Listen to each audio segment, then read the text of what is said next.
Hey guys, I got a few minutes. I'm waiting for this security guard to open the gate here. So I just want to share a quick Veterans Day message.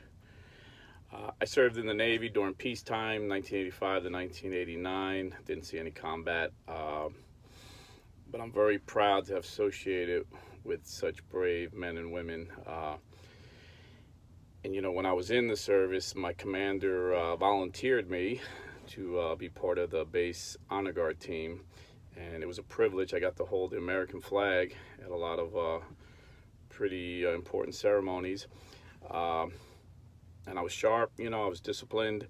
We would stand out there for 2 hours, and it didn't matter if it was raining, if it was 100 degrees, and sweat rolling down my cheek. I didn't flinch, didn't move an inch. I was proud.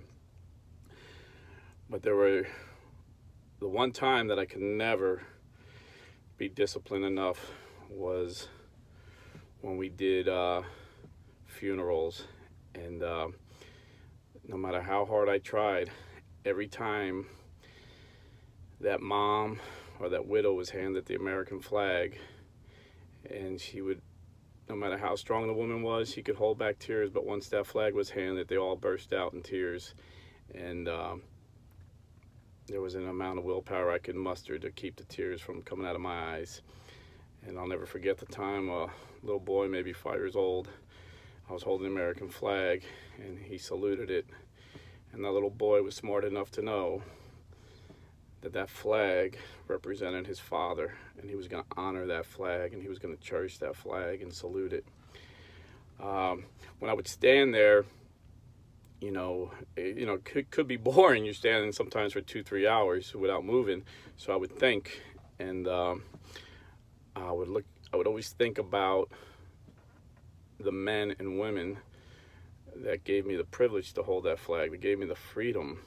Think about my Uncle Joe, an 18-year-old Marine on Iwo Jima, watched his best friend, another 18-year-old man, get his head blown off.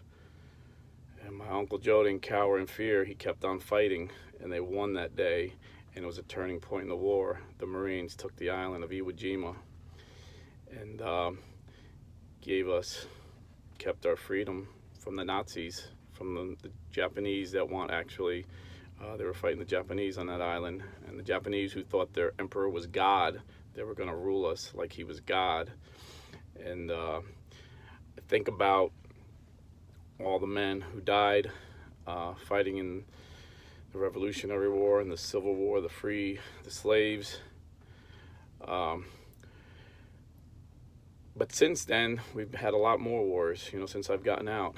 And I've heard so many heroic stories, like the story of Michael Mansour. Petty Officer Mansour was a Navy SEAL.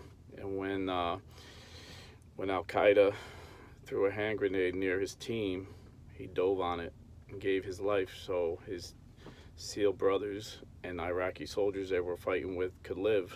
There's no greater love than a man lay down his life for a friend. So today, when I look at the American flag, when I stand for the national anthem, I know it represents these men, and I stand and I honor these men who have given their lives so that we could be free. But there's a story I always have to tell on Veterans Day. It's the story of Fort McHenry. Fort McHenry in the War of 1812. Now, you imagine, England was pissed at America because this ragtag army of Americans, this very young country, defeated the greatest military known to man. So the British were back with a vengeance in the War of 1812.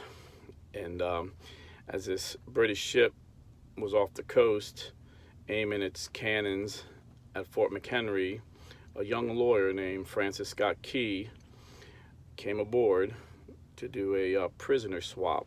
So the captain let him go down and see the prisoners down below, and they were scared, they were chained up, they were hungry, they were dirty. And he said, well, listen, guys, I'm gonna get you guys out. We're gonna swap you guys. And they were, oh, thank you, Francis. So Francis went back up, and the captain said to Francis, this is all academic. And Francis says, what do you mean by that? And he says, after tonight, your whole fort's gonna surrender to us. He's like, what are you talking about? He said, look around you. So Francis Scott Key looked out over the ocean and seen hundreds of British ships. And he said, on my command, they're going to start bombing Fort McHenry.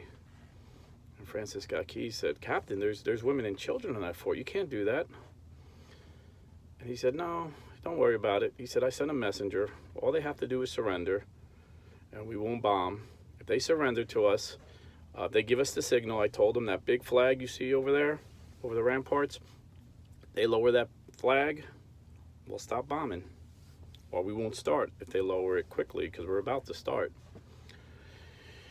Well, they didn't lower the flag, and they started bombing Fort McHenry. Francis Scott Key went down and told the prisoners the situation. And they prayed. They were patriotic Americans, and they prayed that Fort McHenry wouldn't surrender to the British. So since Francis Scott Key was the only one that wasn't chained up, he went up to watch the battle. And all through the night, the prisoners yelled, Francis, does the flag still stand? Francis. He's like, yes, the flag still stands. The flag still stands. Francis said he seen the captain getting frustrated because they wouldn't lower the flag. He said, well, if they're not going to lower the flag, we'll take that flag down. I want every cannon aimed at that flag. So they just, all night long, they just started bombing that flag. And then it got dark, and the prisoner said, Francis, does the flag still stand? And Francis is like, I don't know, I can't see, it's too dark. And they kept bombing it all night long, bombing it all night long. And then by the dawn's early light, Francis started looking, and he's looking, like seeing if he could see. And the prisoners yelled up, Francis, does the flag still stand? And then as he's looking by the dawn's early light, he says, yes, the flag still stands. He said the prisoners started praising God and cheering. And then he overheard the captain say to the first mate, how is that bloody flag still standing? So the first mate took his telescope and looked. And he said, Captain, the flag is being held up by dead Americans. Apparently, every time one was holding it and died, another would climb on top of it and hold it, and then he would die. It's piled up 30 feet high of dead Americans, sir. Francis Scott Key said at that moment, he remembered the words of George Washington. The Christian American would rather die on his back than live on his knees. So this Veterans Day, if you see an American flag out there, remember that flag is being held up by dead Americans. The next time you hear the national anthem, remember by the dawn's early light, the flag still stands because of dead Americans, because of Americans like Petty Officer Mansour, who dove on a hand grenade, for Americans like my Uncle Joe's best friend, who got his head blown off to save us from the Nazis. So this Veterans Day, be thankful you're an American, and be thankful for the American fighting man. God bless America. Bye.